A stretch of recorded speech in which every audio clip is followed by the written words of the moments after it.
This channel does not promote any violent, harmful, or illegal activities. All content provided by this channel is meant for an educational purpose only.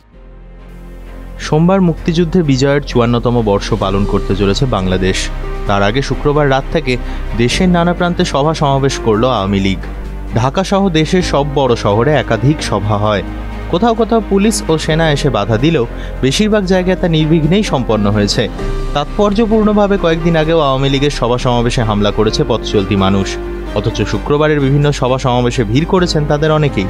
শুনেছেন আওয়ামী লীগের স্থানীয় নেতাদের কথা।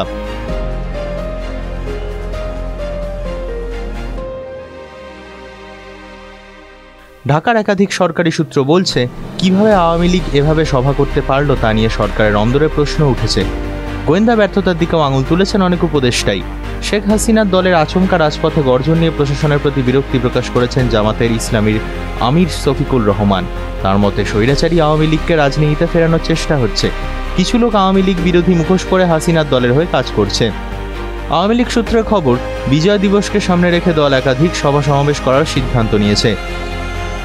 ইউনূসের সরকার দিনটির গুরুত্ব খাটো করার চেষ্টা চালাচ্ছে বলে নানা মহল থেকে অভিযোগও উঠেছে।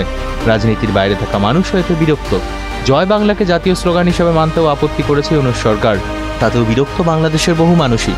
আওয়ামী লীগ দেশবাসীর এই আবেগকে মর্যাদা দিতেই ঝুঁকি নিয়ে পথে নামার সিদ্ধান্ত নিয়েছে বলে খবর। শোনা যাচ্ছে সরকারের ভয়ে স্থানীয় মিডিয়া আওয়ামী লীগের এই কর্মসূচি সেই অর্থে সামনে নিয়ে আসছে না। ইউনূস সরকার এবার বিজয় দিবসের কুচকাওয়াজ বন্ধ রাখার সিদ্ধান্ত নিয়েছে। সরকারের যুক্তি, সেনাবাহিনী দেশের আইন শৃঙ্খলা রক্ষার কাজে ব্যস্ত বলে কুচকাওয়াজ বন্ধ রাখা হচ্ছে। যদিও এই ব্যাখ্যায় সন্তুষ্ট নয় দেশবাসী। অনেকেই মনে করছেন পাকিস্তানের প্রতি সখ্যের বার্তা দিতেই ইউনূস সরকার কুচকাওয়াজের বাতিলের সিদ্ধান্ত নিয়েছে। ১৬ই ডিসেম্বর হলো পাকিস্তানের জন্য এক চরম অস্বস্তিকর দিন। ১৯৭১ সালের ওই দিনেই ভারতীয় সেনা এবং মুক্তিযোদ্ধাদের যৌথ বাহিনীর কাছে আত্মসমর্পণ করে পাক সেনাবাহিনী। একমাত্র করোনার বছরগুলি বাদে বিজয় দিবসের কুচকাওয়াজ কখনো বন্ধ থাকেনি বাংলাদেশে। দিনটি ভারতীয় সেনাবাহিনীও বিজয় দিবস হিসেবে পালন করে। কলকাতায় ভারতীয় সেনার বিজয় দিবসের অনুষ্ঠানেও মুক্তিযোদ্ধাদের পাঠানো নিয়ে শুরুতে গড়িমসি করেছে ইউনূস সরকার। ভারতের বিদেশ সচিবের ঢাকা সফরের পর সিদ্ধান্ত বদলের পরিস্থিতি তৈরি হয়েছে। পূর্বাঞ্চলীয় সেনা সদর সূত্রের খবর, মুক্তিযোদ্ধাদের একটি দল কলকাতার অনুষ্ঠানে যোগ দিতে পারে। টিভি9 বাংলা ডিজিটাল।